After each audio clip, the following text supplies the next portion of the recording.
اردو زبان و ادب کے معروف شاعر اور ادیب ڈاکٹر فہیم احمد صدیقی صاحب کا دل کا دورہ پڑنے سے 21 اپریل 2021 مطابق 8 رمضان المبارک 1442 ہجری کو ناندیڑ میں انتقال ہو گیا۔ وہ جدید لب و لہجے کے منفرد اور نمائندہ شاعر تھے۔ ان کی شعری تخلیقات میں مجموعہ کلام وارفتہ اور کڑی دھوپ کا سفر، دیوناگری رسم خط کے علاوہ نثری مضامین کا مجموعہ گل باغ وفا اور چاند چہرے ہیں۔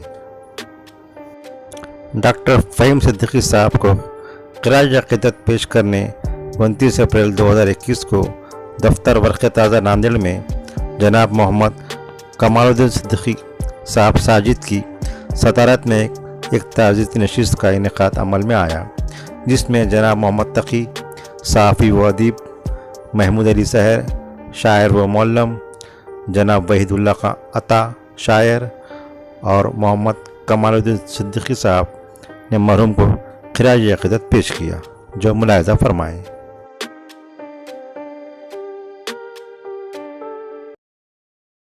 آج کی یہ تعزیتی نشست ڈاکٹر فہیم احمد صدیقی صاحب کے انتقال پرملال کے ضمن میں دفتر روزنامہ ورق تازہ ناندیڑ میں رکھی گئی ہے، اور میں ہمارے شہر کی معزز شخصیت، ماہر تعلیمات اور معمر شاعر جناب کمال احمد صدیقی صاحب ساجد سے درخواست کرتا ہوں کہ آج کی یہ مختصر سی تعزیتی نشست کی صدارت قبول فرمائے۔ اس سے پہلے کہ میں اس نشست کی غرض و غایت بیان کروں، میں سب سے پہلے یہاں موجود شرکائے نشست کا مختصر تعارف کرواتا ہوں۔ سب سے پہلے میں میرے دوست جناب وحید اللہ خان عطا صاحب کا تعارف کرواتا ہوں۔ وحید اللہ خان صاحب عطا دراصل یہ عطا حیدرآبادی کے نام سے جانے جاتے ہیں۔ طنز و مزاج کے بہت اچھے شاعر ہیں، اور انہوں نے نہ صرف مراٹھواڑہ کے آل انڈیا مشاعروں میں شرکت کی ہے، بلکہ ہندوستان کے کئی آل انڈیا مشاعروں میں کلام پڑھا ہے اور کافی داد حاصل کی ہے۔ ڈاکٹر فہیم احمد صدیقی مرحوم وحید صاحب کے بچپن کے دوست تھے۔ بچپن سے مراد یہ کہ وہ اول جماعت میں جب شریک تھے فہیم صاحب، تو وحید اللہ خان بھی اول جماعت کے ہی طالب علم تھے، اور ایک ہی محلے میں رہتے تھے، اس لیے ہم مکتب اور ہم محلہ رہے ہیں۔ دوسرے ہمارے مہمان آج کے اس نشست کے میرے دوست محمود علی سحر صاحب ہیں۔ محمود علی سحر صاحب ایک اچھے استاد کی حیثیت سے سارے مراٹھواڑہ میں جانے جاتے ہیں۔ اس کے علاوہ وہ ایک بہت اچھے کہنامہ شاعر بھی ہیں اور سنجیدہ کلام کہتے ہیں۔ ان کا کلام ملک کے اردو اخبارات اور رسائل میں چھپتا رہتا ہے، اور انہوں نے بھی کئی ریاستی، مقامی اور آل انڈیا مشاعرے پڑھے ہیں۔ ان کے بعد اس نشست کے صدر محترم علی جناب محترم کمال الدین صدیقی صاحب ساجد صاحب کسی تعارف کے محتاج نہیں ہے۔ وہ ایک علمی، ادبی، دینی شخصیت ہے اور بہت اچھے شاعر ہیں۔ وہ نہ صرف ناندیڑ بلکہ مراٹھواڑہ بھر میں کافی مشہور ہیں، اور انہیں سبھی لوگ بڑے احترام سے یاد کرتے ہیں، ان سے ملتے ہیں اور ان سے ملاقات کا شرف حاصل کرتے ہیں۔ وہ سنجیدہ شعر کہتے ہیں، اور خاص طور سے نعتیہ کلام ان کا بہت غیر معمولی ہے۔ ان کا کلام بھی ملک کے اخبارات اور رسائل میں چھپتا رہا ہے۔ اب میں اس نشست کے مقصد کو تھوڑا سا واضح کرتا چلوں کہ ڈاکٹر فہیم احمد صدیقی، ان کا تعلق ناندیڑ سے تھا، لیکن وہ پورے مہاراشٹر کے اندر ایک بہترین کہنامہ شاعر، جدید لب و لہجے کے شاعر کی حیثیت سے مشہور تھے۔ وہ شاعر بھی تھے، ادیب بھی تھے اور معلم بھی تھے۔ گزشتہ دنوں 21 اپریل کو انہیں دل کا شدید دورہ پڑا اور وہ انتقال کر گئے. یہ خبر اردو والوں کے لیے ایک بجلی بن کر گری اور ان کے دوست و احباب رشتہ دار آج تک ان کے انتقال کے صدمے سے باہر نہیں نکل پائے. تو ان کی شاعری، ان کی خدمات، ان کی شخصیت کو خراج پیش کرنے کے لیے آج یہ نشست رکھی گئی ہے.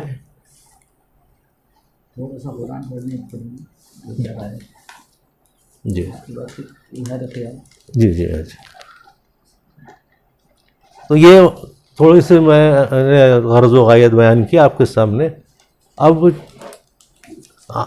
نشست کا باقاعدہ آغاز کرنے سے قبل کون حبیب، تو یہاں پر تلاوت کلام پاک علی جناب کمال صدیقی صاحب پیش کریں.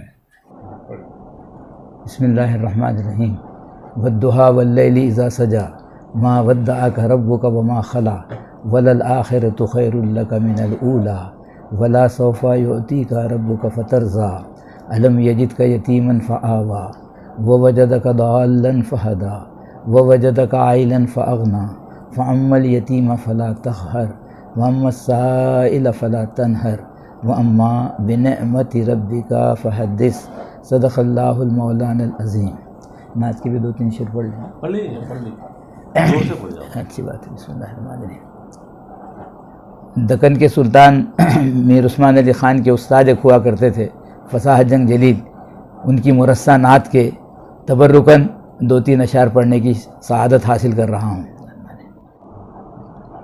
خواب ہی میں ہو کسی دن جلوگر یا مصطفیٰ ڈھونڈتی ہے تم کو آنکھوں میں نظر یا مصطفیٰ چشم تر لے کر چلے ہیں ہم زیارت کے لیے اس سے چھڑکیں گے تمہاری رہ گزر یا مصطفیٰ نام لیوا آپ کا ہوں اور کچھ آتا نہیں رات دن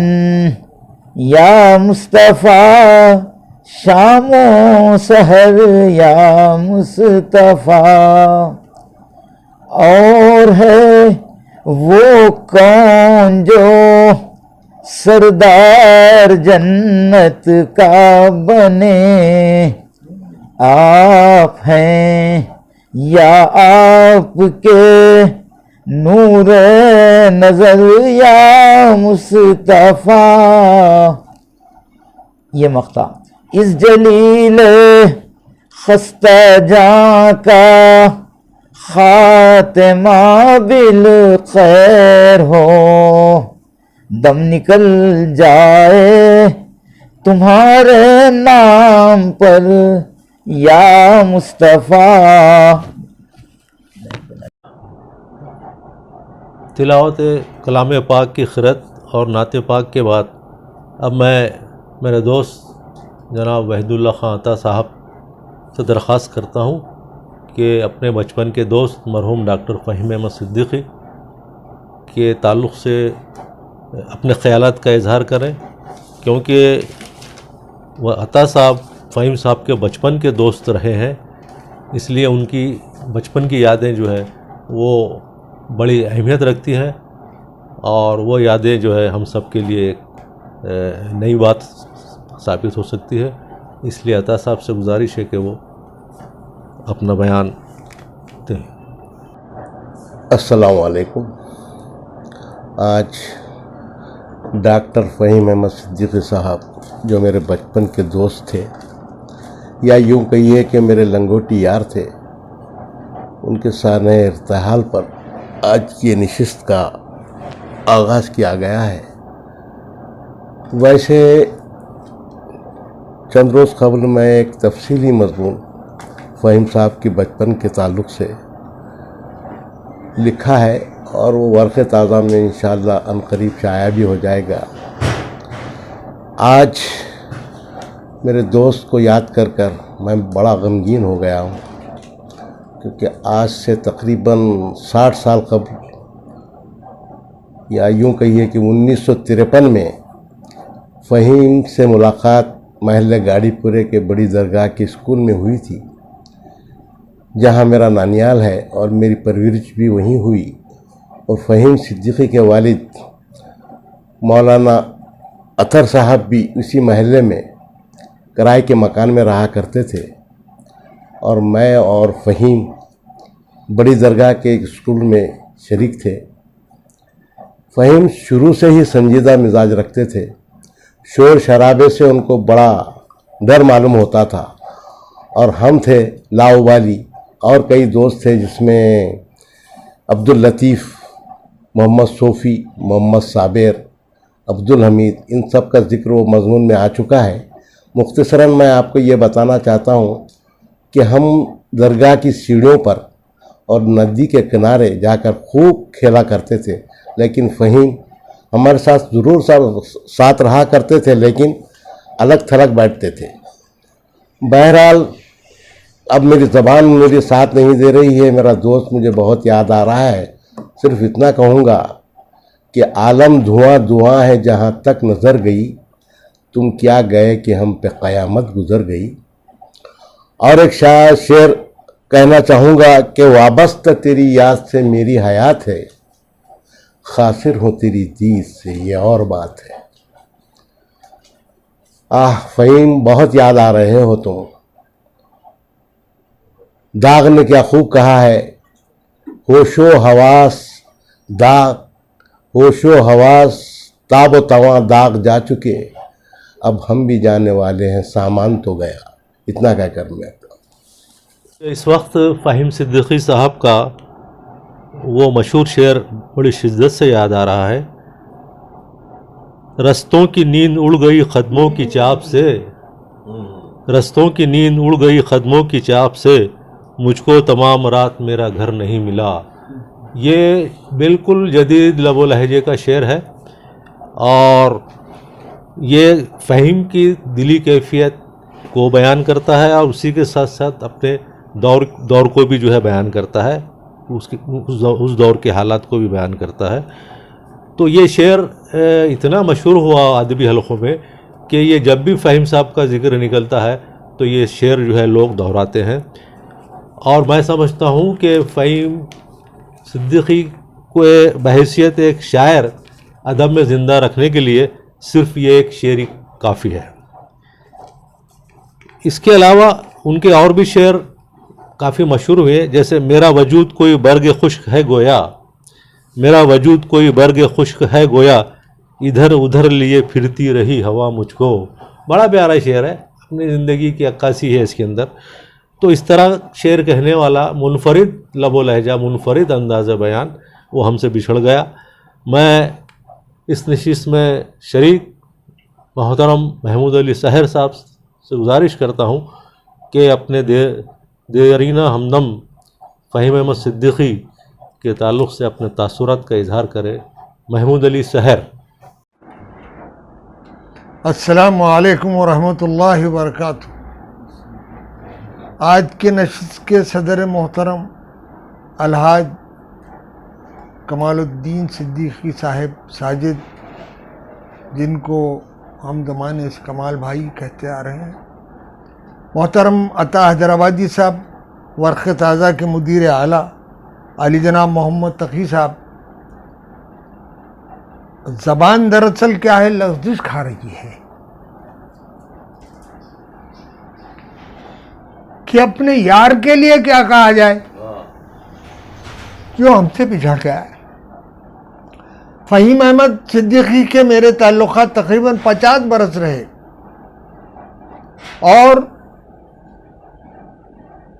ملٹی پرپز سے لے کر پیپلز کالج تک ہوا یہ کہ پیپلز کالج میں میں گریجویشن کے لیے ایڈمیشن لیا، اور فہیم احمد صدیقی نے یشونت کالج میں ایڈمیشن لیا، اور بارہا کہتے رہے کہ وہ ادھر آ جاؤ ادھر آ جاؤ۔ خیر اسی طرح سے ہمارا گریجویشن ہوا، اور اس کے بعد فہیم احمد صدیقی نے ضلع پریشد میں ملازمت اختیار کی اور میں سوسائٹی میں ملازم رہا. فہیم یہاں سے میں سمجھتا ہوں کہ ہمایت نگر سے کنوٹ اور کنوٹ سے ماہور، ماہور کے بعد پھر وہ ناندیڑ آ گئے ضلع پریشد کو. جب تک وہ بحیثیت ہائی اسکول کے معلم کے کافی شہرت اختیار کر چکے تھے. کنوٹ بھی مجھے بہت جانا ہوا، وہاں پر بھی فہیم نے کنوٹ کے اتنے دور دراز کے مقام کو بھی، فہیم کی شخصیت ایسی تھی کہ لوگ وہاں فہیم کو بھی بہت چاہنے لگے. وہاں کے ذی اثر اور معزز حضرات کے درمیان فہیم کی نشستیں ہوا کرتی تھی. اور ساتھ ساتھ اس زمانے کے ایک ایم ایل اے تھے، میں سمجھتا ہوں کہ اتم راؤ راٹھور، ان سے بھی جی ہاں، تو فہیم احمد کے ان سے بھی بہت اچھے تعلقات تھے. وہ میں جب بھی کنوٹ جاتا وہ ان کے پاس جاتے ملاتے کرتے تھے وغیرہ. وہاں سے ناندیڑ آنے کے بعد فہیم ضلع پریشد میں کچھ دن رہے. اس کے بعد میں پھر پی این کالج میں وہ صدر شعبہ اردو کی حیثیت سے کام کرتے رہے، ریٹائرڈ رہے.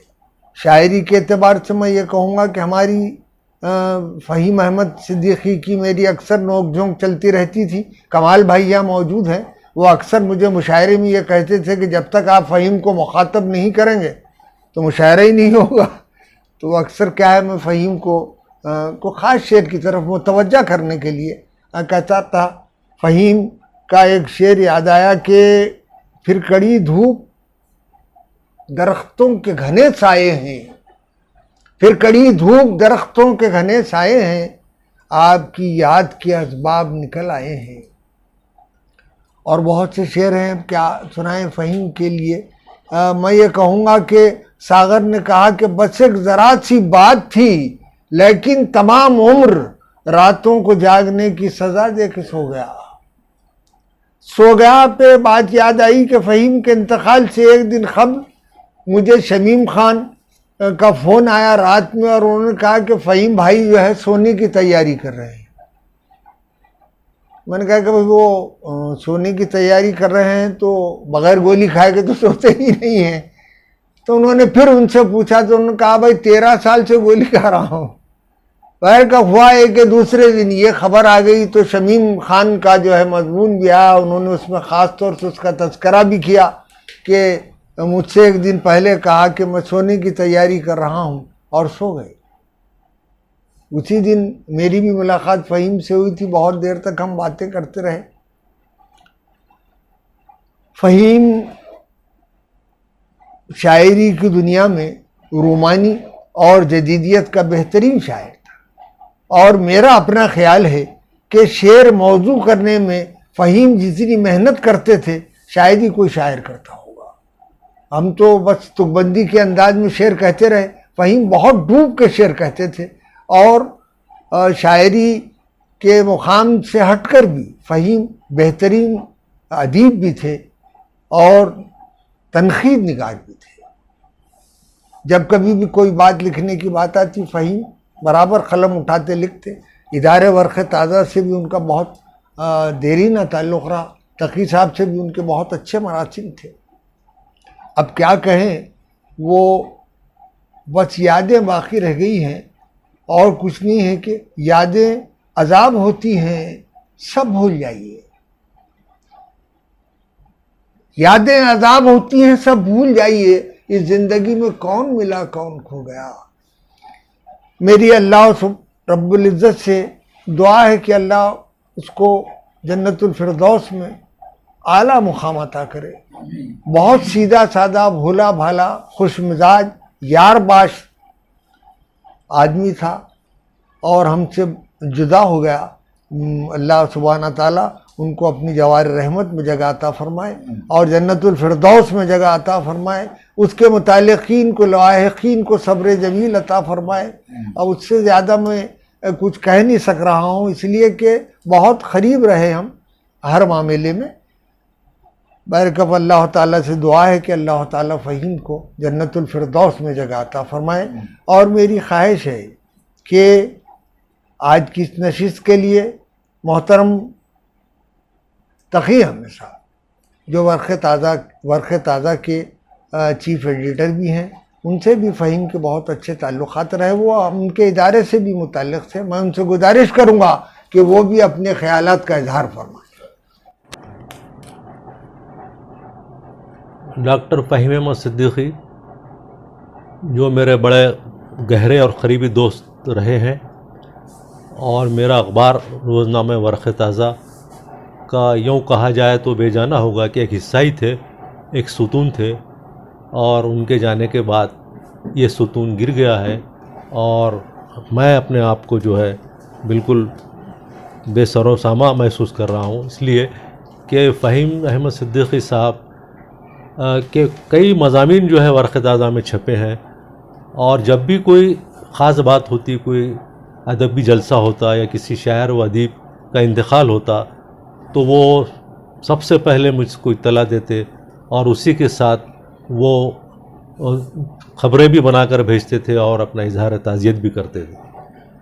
ان کا مطالعہ کافی وسیع تھا، اس وجہ سے وہ ہندوستان کے تقریباً بڑے شاعروں، ادیبوں، افسانہ نگاروں، دانشوروں اور اساتذہ کرام سے واقف تھے، بلکہ ان سے قریبی تعلقات تھے. اور اسی طرح سے اخبارات کے مدیران، اردو اخبارات کے مدیران، چاہے وہ بامبئی کے ہو، حیدرآباد کے ہو، یا گلبرگے کے ہو، یا بنگلورو کے ہو، وہ ان سے ان کے ذاتی مراسم تھے. جس دن ان کا انتقال ہوا 21 اپریل کی دوپہر تھی، اور اسی سال 2021 کی دوپہر تھی. اور اس سے ایک دن قبل، چونکہ فہیم صاحب کا یہ معمول تھا کہ روزانہ مجھے باقاعدہ فون کرتے تھے، اگر وہ فون نہیں کرتے تو میں ان کو فون کرتا تھا، اور ہماری بات چیت ہوتی رہتی تھی. تو یہ جو اس وقت پورے ملک میں اور خاص طور سے مہاراشٹر اور ناندیڑ میں جو کرونا کی وبا پھیلی ہوئی ہے، اس کی وجہ سے وہ ایک طرح سے تھوڑے سے پریشان رہتے تھے. میں نے محسوس کیا ان کی گفتگو سے کہ وہ تھوڑے سے سہمے ہوئے، ڈرے ہوئے تھے کہ بھئی لوگ مرتے جا رہے ہیں، کیسا ہوگا، لاک ڈاؤن لگا ہوا ہے، اگر میں کل مر جاؤں تو میرے میت میں لوگ تو نہیں آئیں گے، کیونکہ گورنمنٹ نے تو کہا ہے کہ 20 سے 30 لوگ رہیں گے. تو یہ اس طرح کے ساری باتیں سوچتے رہتے ہمیشہ، اور وہ ایک ذہن بھی ان کے تناؤ تھا. یہ بات صحیح ہے، میں نے محسوس کیا ہے. اور کیونکہ وہ اچھے خاصے تھے، کوئی زیادہ بیمار نہیں تھے، نہ وہ فریش ہوئے تھے. البتہ ان کو شوگر تھی، بی پی تھا، لیکن چلتے پھرتے کھاتے پیتے اچانک اس طرح سے چلے جانا، یہ بڑا تکلیف دہ جو ہے مرحلہ رہا ہم سب کے لیے، دوستوں کے لیے، ان کے گھر کے لوگوں کے لیے. اس سے پہلے میں آپ کو بتا دوں کہ جنوری کی بات ہے، حیدرآباد میں ایک تہنیتی پروگرام رکھا تھا وہاں کہ انجمن ترقی اردو والوں نے اور دوسرے تنظیموں نے. تو اس میں جو ہے مجھے مدعو کیا تھا انہوں نے، وہ ایوارڈ کی ایک تقریب تھی. تو فہیم صاحب کو میں نے کہا کہ بھائی ہم چلتے ہیں حیدرآباد، مجھے دعوت نامہ آیا، اور انہوں نے کہا کہ آپ کو بھی لے کر آئیے.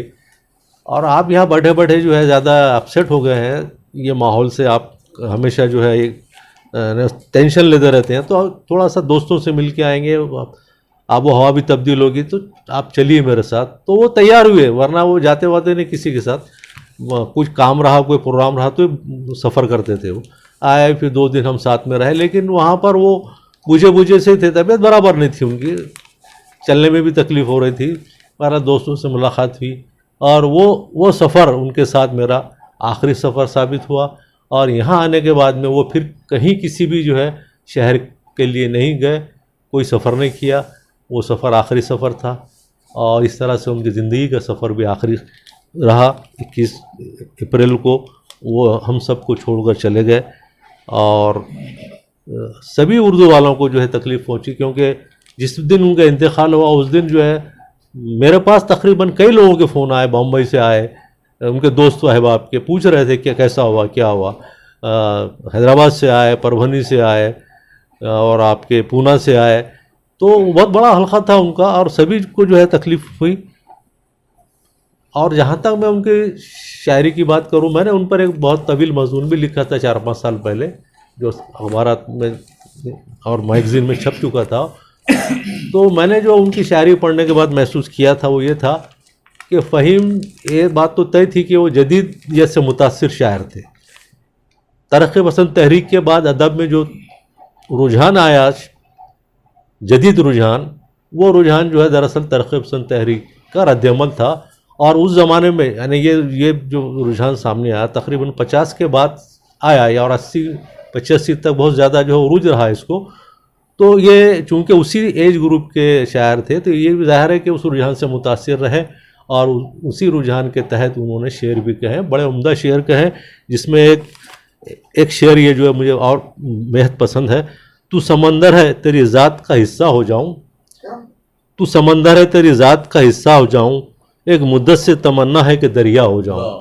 خالص جدید رجحان کا شعر ہے, لیکن اس کے ساتھ ساتھ فہیم نے جدیدیت کے ساتھ ساتھ رومانویت کو بھی ملحوظ رکھا اور جدید شعر بھی ان کے رومانوی پیرہن کے ساتھ سامنے آئے اور جس کی وجہ سے وہ تاثر اپنا بہت زیادہ چھوڑتے گئے. ایک اسی طرح کا رومانویت کے تحت لکھا ہوا ایک شعر ہے. کسی کا حسن فضاؤں میں یوں بکھر جائے, کسی کا حسن فضاؤں میں یوں بکھر جائے, نظر وہ آئے جہاں تک میری نظر جائے.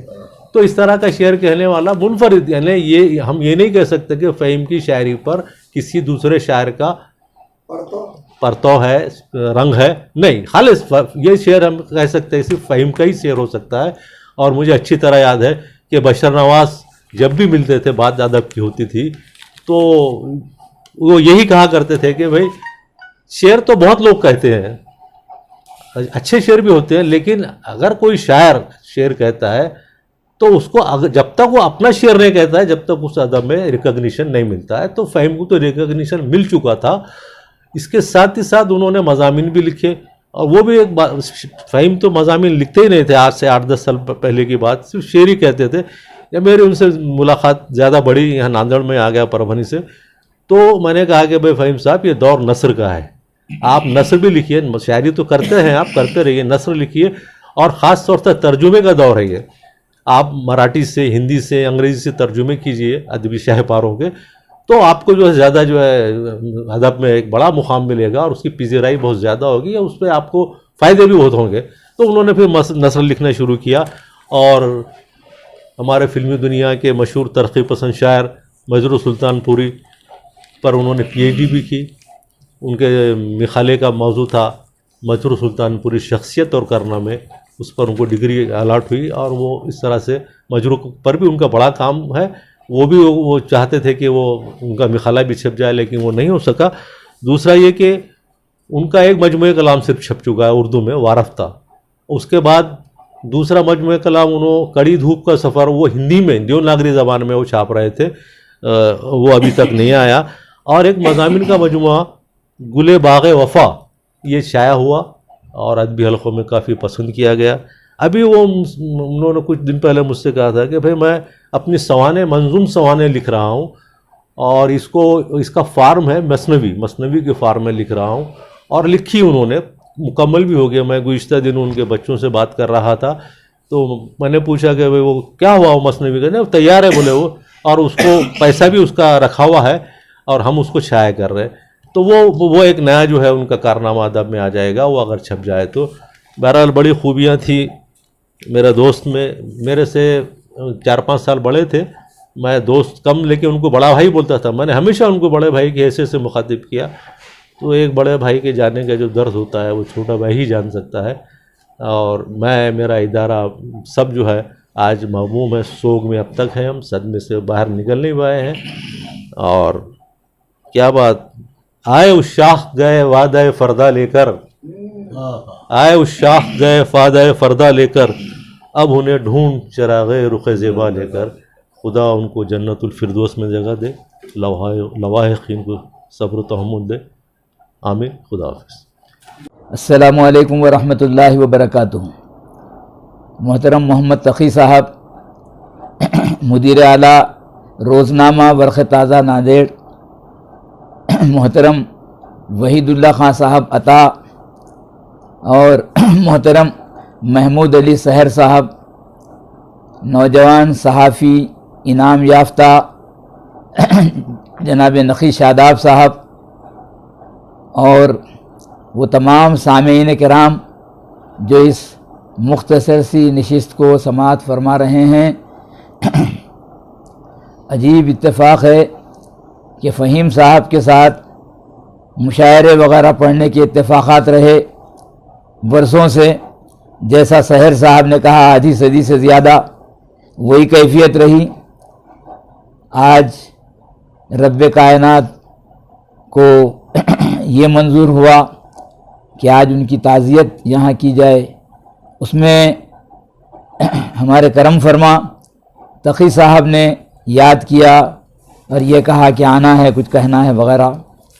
تو یہ بات ایسی تھی کہ اس میں کوئی انکار کی گنجائش نہیں تھی، اس لیے ناچیز یہاں حاضر خدمت رہا. فہیم صاحب کے انتقال کے بعد میں نے بھی ایک مضمون لکھا اور تقی صاحب نقی صاحب نے اسے ورق تازہ میں شائع کیا. اس میں میری ان سے ابتدائی ملاقات کا تذکرہ بھی ہے اور میرے احساسات، میرے تاثرات اس کے اندر ہیں. اس مضمون کا انداز ان کی شاعری پر تبصرہ نہیں ہے، لیکن دیگر باتیں جو ہیں ان دیگر باتوں کو اس میں لکھنے کی کوشش کی گئی ہے. فہیم صاحب کو علمی ورثہ، دینی ورثہ، شعری ورثہ ان کے والد گرامی مولانا محمد عمر صدیقی صاحب اطہر سے ملا تھا. ان کی تربیت میں سید اختر الزماں صاحب ناصر کا بھی بڑا رول رہا ہے. اور جیسا کہ میں نے آپ سے کہا کہ بچپن سے وہ شعر کہتے رہے. قندھار میں میرا بچپن تھا، بچپن اس انداز کا کہ غالباً میں جماعت نہم کا طالب علم تھا. وہ 8ویں کے تھے یا 7ویں کے تھے، یہ تو یاد نہیں، 1-2 سال کا فرق ہو سکتا ہے. اس وقت ان کی شاعری سے تعارف نہیں ہوا تھا، ملاقات ہوئی تھی، بعد میں شاعری سے تعلق ہوا. جسے کیا کہنا چاہیے کہ اوریجنل شاعر کہتے ہیں، جسے انگریزی کے ورڈسورتھ کی زبان میں اسپونٹینیس شاعر جسے کہتے ہیں، وہ کیفیت فہیم صاحب کی تھی شاعری کے معاملے میں. اور قدیم تعلقات ہونے کی وجہ سے، محبتیں ہونے کی وجہ سے کبھی کبھی وہ نئے اشعار بھی فون وغیرہ پر کہتے، کبھی کچھ باتیں جو ہے نا جو ان کو یاد نہیں ہیں اس کے تعلق سے بھی ذکر فرماتے. ان کے والد کی یادگار میں سالانہ غزل کا طرحی مشاعرہ منعقد کرواتے. اور کبھی کبھی مجھے پوچھتے کہ آپ کو یاد ہے کیا کہ والد کا یہ مصرع میں نے اس سے پہلے دیا تھا یا نہیں دیا تھا. غالباً اب جو وہ مشاعرہ کروانا چاہتے تھے اس ضمن میں بھی انہوں نے اس قسم کا مشورہ کیا تھا. تو مشورہ لینے کا مزاج بھی تھا اور بہت سی باتیں ان کی خوبیاں مختلف مضامین میں وہ باتیں آ چکی ہیں. اب مختصر کرتے ہوئے اس نشست کو، دوپہر کا وقت ہے، ماہ سیام کا مبارک مہینہ ہے. اللہ تعالیٰ نے ان کو یہ مبارک مہینہ عطا کیا ان کے انتقال کے لیے، ان کی وفات کے لیے. میں نے میدان عرفات میں حاجی صاحبان کو بڑی رغبت سے یہ دعائیں کرتے سنا ہے کہ وہ کئی حاجی صاحبان وہ یہ دعا کرتے رہے کہ یا اللہ مدینہ شریف کی موت دے، یا اللہ رمضان شریف میں موت دے. تو یہ اللہ تعالیٰ کا فضل ہے کہ جناب فہیم صاحب کو یہ سعادت نصیب ہوئی اور نعت کی برکات ہیں یہ. جب انہوں نے نعتیں کہنا شروع کی تو بڑی اچھی نعتیں کہیں، وہ بھی اس کا بھی تذکرہ میں نے یہ سلسلہ نعتوں کا 1983 میں شروع ہوا، میں نے اپنے مضمون میں اس کا بھی ذکر کیا ہے اور ان کے ایک مقطع کا بھی ذکر کیا ہے اس کے اندر. اب میں اہل علم حضرات کو چند مشورے ان سے متعلق 1-2 منٹ میں انشاءاللہ تعالی دینا چاہتا ہوں کہ جو اساتذہ کرام ہیں جو ڈاکٹر فہیم احمد صدیقی سے محبت رکھتے ہیں، ان سے گزارش ہے کہ کوئی ایسا تعلیمی سینٹر ناندیڑ میں غریب ملت کے غریب طلباء کے لیے فہیم صاحب کی یادگار کے طور پہ قائم کیا جائے، جہاں غریبوں کے بچوں کی رہنمائی کی جائے. بلا فیس بھی ہو سکتی ہے یا کم فیس پر بھی ہو سکتی ہے.